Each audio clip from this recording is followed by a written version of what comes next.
If God is real, why doesn't he just show up? Why not write his name across the sky in flaming letters for everyone to see? Why not hijack every news channel at the exact same moment worldwide and just say, "Here I am"? Why leave any room for doubt at all?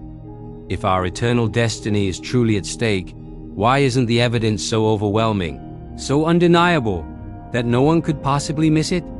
This might be one of the most honest questions a person can ask. It's not necessarily an angry question or a rebellious one. It's just honest. If God exists and if he truly wants a relationship with humanity, why does he often feel so hidden, so distant? Today, we're not going to dismiss that question or brush it aside with a simple answer. We're going to step right into the middle of it. Because this very question has been echoing through human history for thousands of years, long before YouTube comments ever existed, and it deserves a serious look. Many people assume that doubt is a modern invention, a product of our scientific age. But the Bible itself is filled with moments where God feels silent, where people are crying out into what feels like an empty void. Just look at the book of Job. Here's a man who loses everything: his family, his health, his wealth. And he demands answers from God.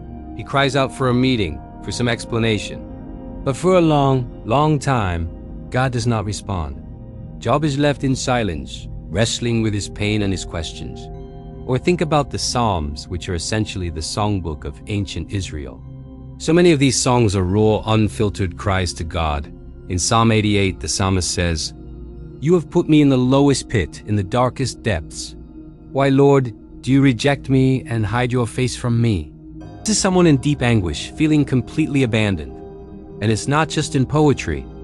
Even one of the most powerful prophets, Elijah, after a huge public victory, flees for his life and feels totally alone. And when God finally does reveal himself to Elijah, it's not in a mighty wind or a powerful earthquake or a blazing fire. It's in a gentle whisper, a still, small voice. Instead, it often describes a God who reveals himself in subtle, quiet, and personal ways. This pattern is consistent, but it brings us back to the core question. Why? Why the subtlety? Why the whisper instead of the roar? Let's just think about this logically for a moment. Imagine a world where God's existence was proven beyond all doubt. Let's say tomorrow morning a giant celestial being appeared in the sky, visible from every point on earth, and announced, "I am God. I am real." The debate would be over. Science would confirm it. Every camera would capture it. There would be no more atheists, no more agnostics. His existence would be as obvious and undeniable as the law of gravity. But in that world, would belief still be an act of faith? Or would it just be an act of compliance? There's a huge difference between knowing someone exists and choosing to love them. If a king forces you to bow, is that loyalty or is that just self-preservation? If God's existence were as plain as the nose on your face, would trusting him even mean anything? Or would it just be the only logical option available? Many philosophers and theologians have argued that God's hiddenness is actually a way of protecting our freedom. It preserves the integrity of our choice. If God wants a genuine relationship built on love and trust, that love has to be freely given. Forced love isn't love at all. It's just coercion. By not overwhelming us with irrefutable proof, God leaves space for us to seek him. He creates an environment where faith is possible. He invites us into a relationship rather than demanding our submission. It's like someone who wants to be loved for who they are, not for their power, or they might not lead with their bank statement. They might reveal themselves slowly, allowing a real connection to form. But here's where the tension really kicks in, and we have to be honest about it. If the stakes are eternal as Christianity claims they are, is this subtlety really fair?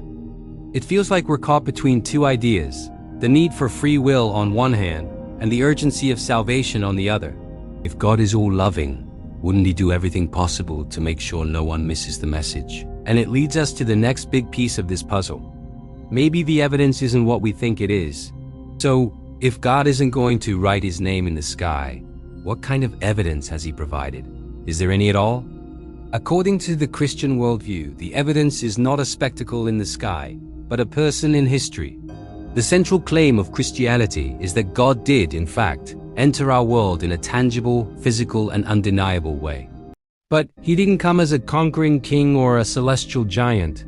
He came as a man, Jesus of Nazareth. Think about the way Jesus operated.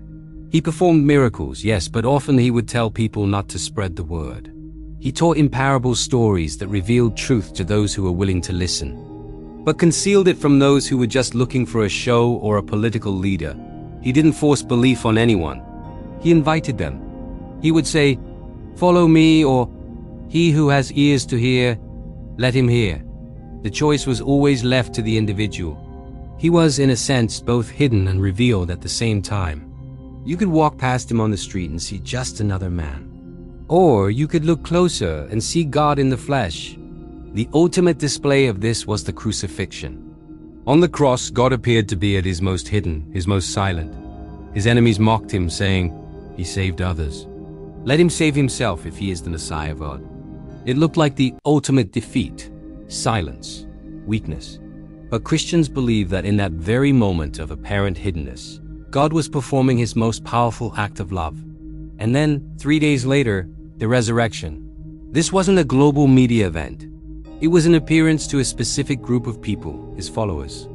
And then he commissioned them to go and tell the world. The evidence wasn't a one-time global spectacle, but a personal testimony passed from person to person down through the centuries. It's evidence that still requires a step of faith. So where does that leave us today, 2,000 years later? It seems that the fundamental dynamic hasn't changed. God still feels hidden to many, and the primary evidence for his existence is still the person of Jesus and the testimony of those whose lives have been changed by him.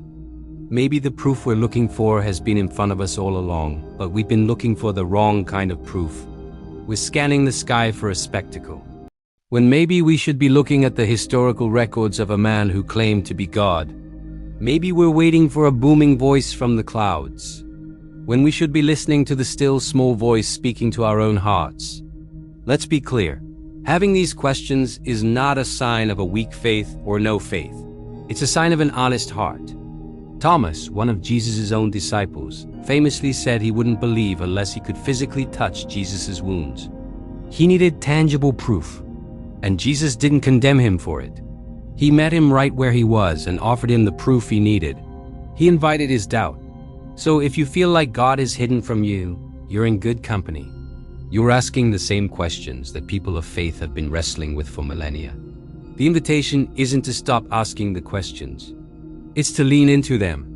It's to consider that maybe God's hiddenness isn't a sign of his absence, but an invitation to seek him. Maybe the goal isn't to have all our questions answered in a single undeniable moment. Maybe the goal is the journey of discovery itself. Journey that honors our freedom, respects our intellect, and ultimately leads to a relationship that is chosen, not coerced. The question isn't just, why doesn't God prove he exists?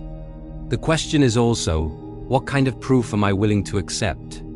You know, according to the Gospels, Jesus performed miracles out in the open for everyone to see. Healing the blind, raising the dead, feeding thousands of people with just a little bit of food. These were massive public events. And yet, many people still rejected him.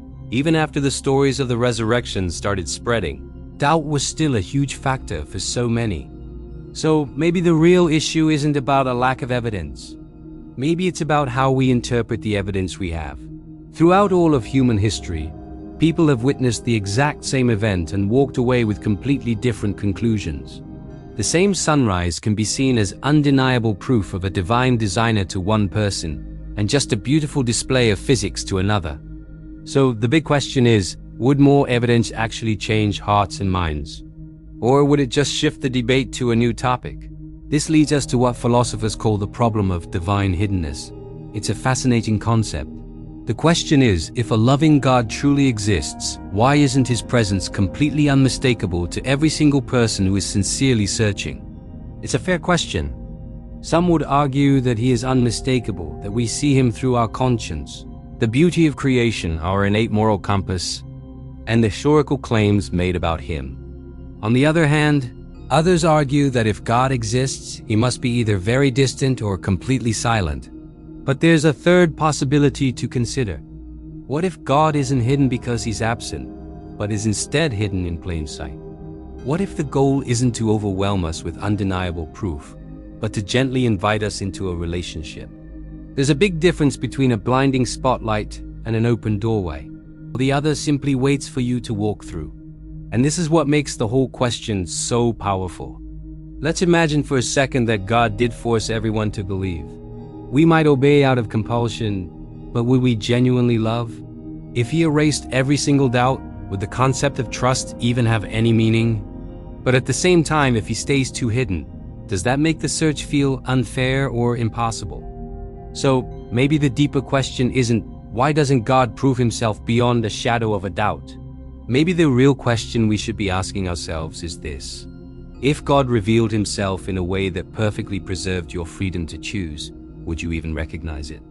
Or are we so busy demanding proof that we're completely missing the invitation? This is the Watchman Record. Thank you for watching. Leave any comments below and don't forget to like, subscribe, and share.